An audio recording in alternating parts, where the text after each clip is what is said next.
Le style de la musique Matilda est le calypso. C'est un morceau chanté avec un accompagnement instrumental. Elle a été écrite par Harry Belafonte.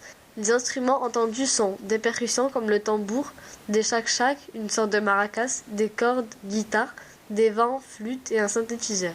Le rythme est rapide, syncopé et parfois répétitif. Ce morceau parle d'une fille, Matilda, qui vole l'argent de Harry.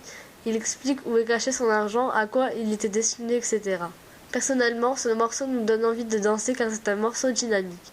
La chanson Matilda est écrite en anglais en 1953.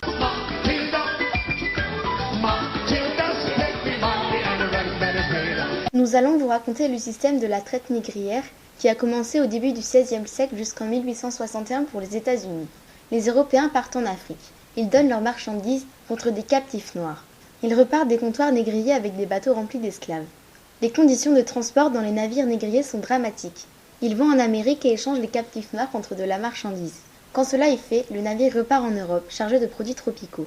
Pendant ce temps, en Amérique, les esclaves sont vendus comme des objets. Créé en 1685 pour réglementer l'esclavage, le Code noir français n'offre qu'une faible protection aux esclaves. En revanche, le maître peut mettre à mort un esclave révolté. Une fois que les esclaves sont vendus, ils vont travailler dans des conditions très dures. Pour rythmer le travail pénible et difficile, les esclaves décident de faire de la musique. Elle permet d'unir les esclaves entre eux pour s'encourager. C'est aussi un moyen d'exprimer leurs sentiments et également de se moquer de leur maître en dénonçant l'injustice. Au XVIIIe siècle, plus de 6 millions d'esclaves sont déportés vers l'Amérique. Dans les petites Antilles, l'esclavage est caractérisé par la récolte très importante de canne à sucre.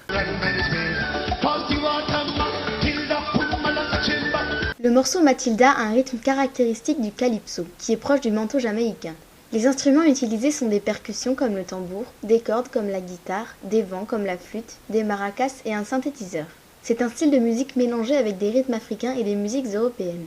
Le calypso est né de la communauté africaine de la ville de Port of Spain, capitale de l'état de Trinidad et Tobago. Cette musique accompagnait des danses où les danseurs s'affrontaient avec des bâtons. À côté de cela, des solistes commencent à se produire dans des cabanons en bambou. C'est le début du calypso. Le calypso est à l'origine de la soca.